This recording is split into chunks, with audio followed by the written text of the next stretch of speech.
What's up, YouTube? I'm back here with another one. You already know how it goes. Still new to this, or true to this. We about to watch a couple of George Carlin stand-ups. He's a comedian. He actually died in like 2007, but he's a legendary comedian. One of the top funniest comedians I know.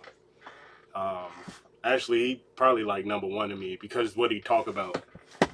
You know, he keep it real. He raw, uncut. A lot of his ideas and what he think, I think. So we gonna get into this though. Hopefully y'all having a good day, good morning, good evening, good night, all those good things. But we're gonna get into it. We're gonna probably have some good laughs. Keep an open mind, and let's get into it. But in the bullshit department, a businessman can't hold a candle to a clergyman. Because I got to tell you the truth, folks. I got to tell you the truth. When it comes to bullshit, big time, major league bullshit, you have to stand in awe. In awe of the all-time champion of false promises and exaggerated claims, religion. No contest. No contest. Religion easily has the greatest bullshit story ever told. Think about it. Religion has actually convinced people that there's an invisible man living in the sky who watches everything you do every minute of every day. And the invisible man has a special list of 10 things he does not want you to do. And if you do any of these... His antics and the way he explains things is hilarious, bro. So he's talking about religion basically being bullshit. There's a visible man in the sky watches over everything you do. And he have 10 important rules that he wants you to follow. Things he does not want you to do. And if you do any of these 10 things, he has a special place full of fire and smoke and burning and torture and anguish where he will send you to live and suffer and burn and choke and scream and cry forever and ever till the end of time. But he loves you. He loves you. He loves you and he needs money.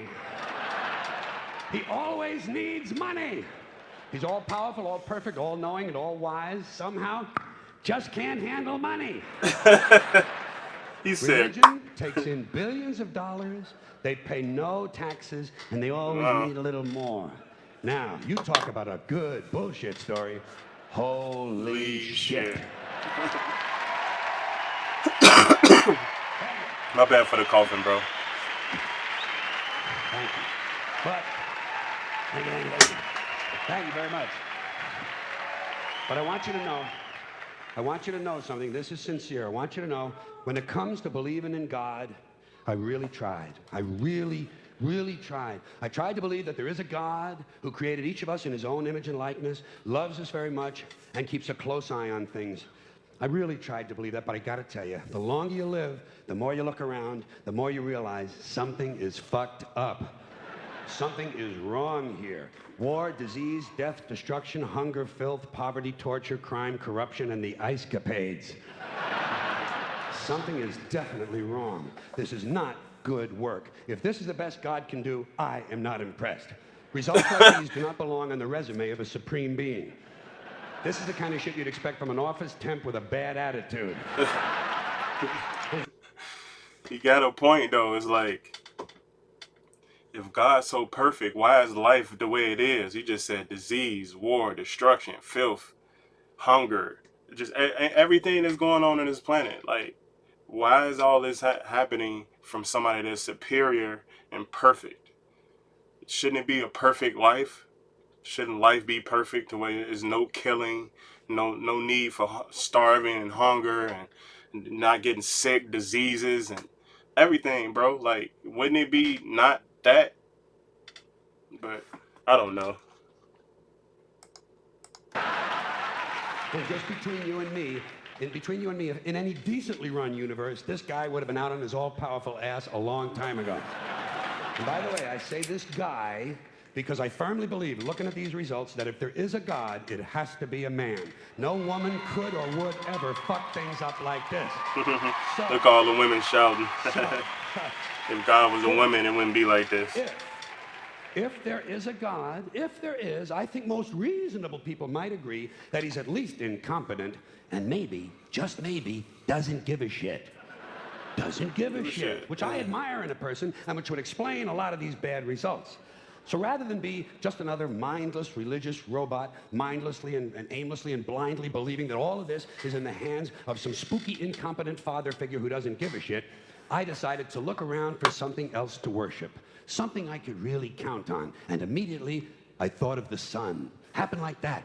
Overnight, I became a sun worshiper. Well, not overnight. You can't see the sun at night. The first thing the next morning, I became a sun worshiper. Several reasons. Yeah. First of all, I love the see sun. Okay? Yeah, I can. Yes. Unlike some other gods I could mention, I can actually see the sun. You can see the sun. If I can see something, I don't know, kind of helps the credibility along, you know? Yeah, So every day I can see the sun as it gives me everything I need: heat, light, food, flowers in the park, reflections on the lake, an occasional skin cancer, but hey, at least there are no crucifixions, and we're not setting people on fire simply because they don't agree with us. Sun worship is fairly simple. There's no mystery, no miracles, no pageantry, no one asks for money, there are no songs to learn, and we don't have a special building where we all gather once a week to compare clothing. And the best thing about the sun, it never tells me I'm unworthy. Doesn't tell me I'm a bad person who needs to be saved. Hadn't said an unkind word. Treats me fine. So I worship the sun. But I don't pray to the sun. Know why? I wouldn't presume on our friendship. It's not polite. I've often thought people treat God rather rudely, don't you? Asking trillions and trillions of prayers every day, asking and pleading and begging for favors. Do this, give me that, I need a new car, I want a better job. And most of this praying takes place on Sunday, his day off. It's not nice. He said most of the prayer the whole place on Sunday is day off, because God created the earth, and on the seventh day he chilled out. So on that day, people will ask him the most on his day off. That's genius, man. He's a legend, bro. And it's no way to treat a friend. But people do pray, and they pray for a lot of different things. You know, your sister needs an operation on her crotch. Your brother was arrested for defecating in a mall. But most of all, you'd really like to fuck that hot little redhead down at the convenience store. You know, the one with the eye patch and the club foot. Can you pray for that? I think you'd have to. And I say, fine, pray for anything you want. Pray for anything. But what about the divine plan? Remember that? The divine plan. Long time ago, God made a divine plan. Gave it a lot of thought, decided it was a good plan, put it into practice. And for billions and billions of years, the divine plan has been doing just fine. Now you come along and pray for something. Well, suppose the thing you want isn't in God's divine plan. What do you want to do? Change his plan? Just for... So it's like, why pray? If he already set life on how it was gonna go before you and after you, then why pray for something if it's already gonna happen what life is gonna happen? So like, why pray for something that's already a divine plan? Like, what if what you praying for isn't in his plan? So what's the sense for praying? Like, it's just a lot of explaining that, you know, it don't make sense, a lot of stuff. But For you? Doesn't it seem a little arrogant? It's a divine plan. What's the use of being God if every rundown schmuck with a $2 prayer book can come along and fuck up your plan? And here's something else, another problem you might have. Suppose your prayers aren't answered. What do you say? Well, it's God's will. Thy will be done. Fine, but if it's God's will and he's going to do what he wants to anyway, why the fuck bother praying in the first place? Right. Seems like a big waste of time to me. Couldn't you just skip the praying part and go right to his will? It's all very confusing. So to get around a lot of this, I decided to worship the sun. But, as I said, I don't pray to the sun. You know who I pray to? Joe Pesci. Joe Pesci. Joe Pesci. Two reasons. First of all, I think he's a good actor, okay? To me, that counts. Second, Yeah, he he is looks a like great a guy who actor. can get things done. Joe Pesci is a Joe good actor to Pesci me. doesn't fuck around. Doesn't fuck around. Joe Pesci is that he's an Italian guy. He be in all the Italian movies. Oh, my bad, guys. Joe Pesci, he be in all the Italian movies. He kind of older now, so you probably don't see him now. But like the '90s, like the late '80s, all the '90s, and like a little bit of the early 2000s, he was in all the mob movies. He is a great actor, and his part is always like the bad guy role, you know, that break the rules and don't listen to nobody and do whatever he want to.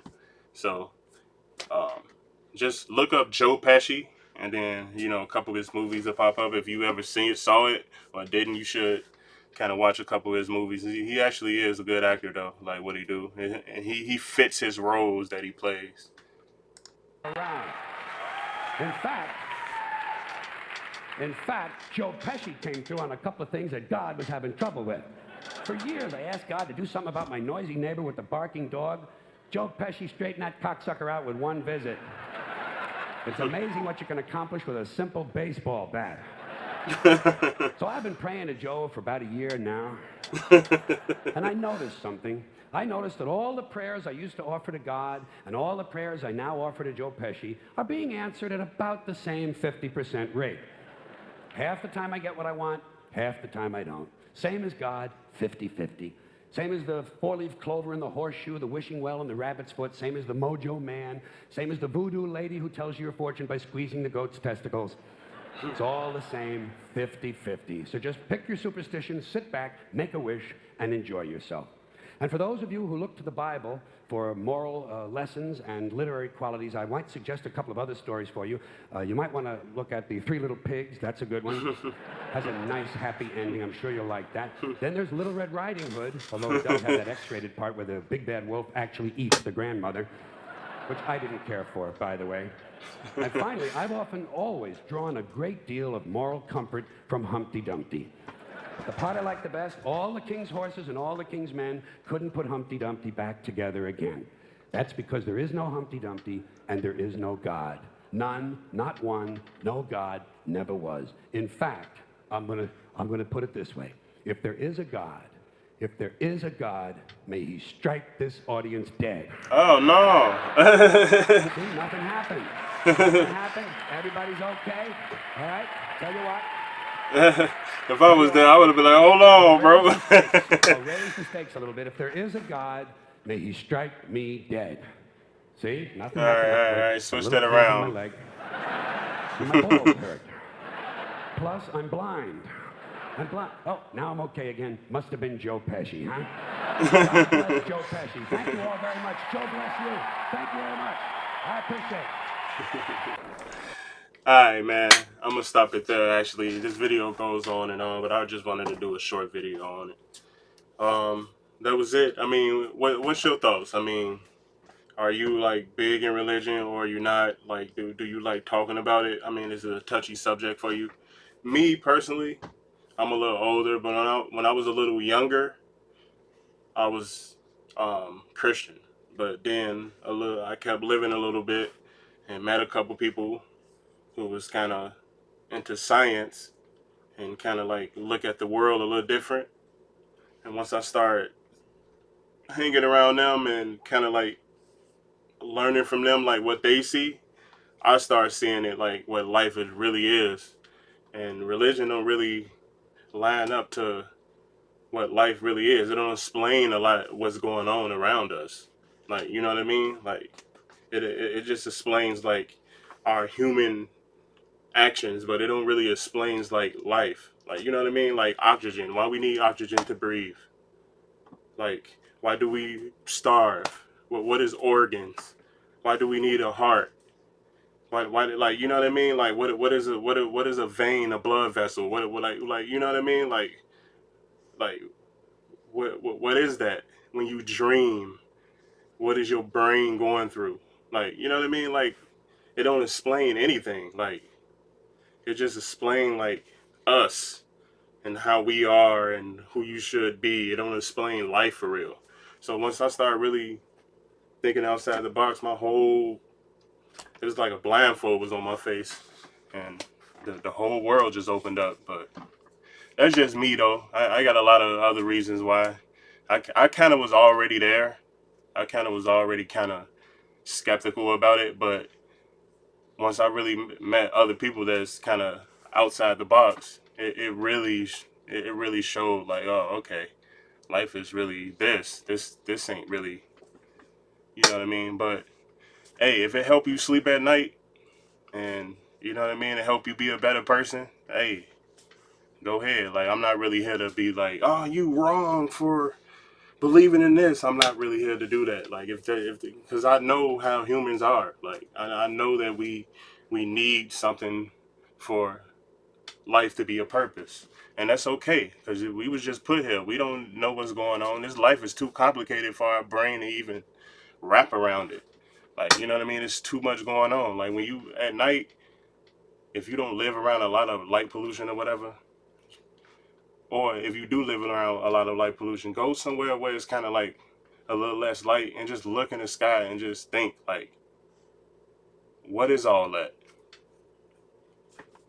Like, it's like you can't even really like. So when you think about religion, it kind of simple life down a little bit and it makes you sleep at night. So I get it, but I'd rather know the truth than be lied to all my life and stuff like that. But what is the truth? Um, like and comment. Put your comments in the comments, and tell me what you think. You know what I mean? It's an open channel. However you feel. I'm not really here to tell you you wrong or right or anything. Like, you know what I mean? However you feel, just drop the comments. But I'm out. Peace. To another one. I'm out.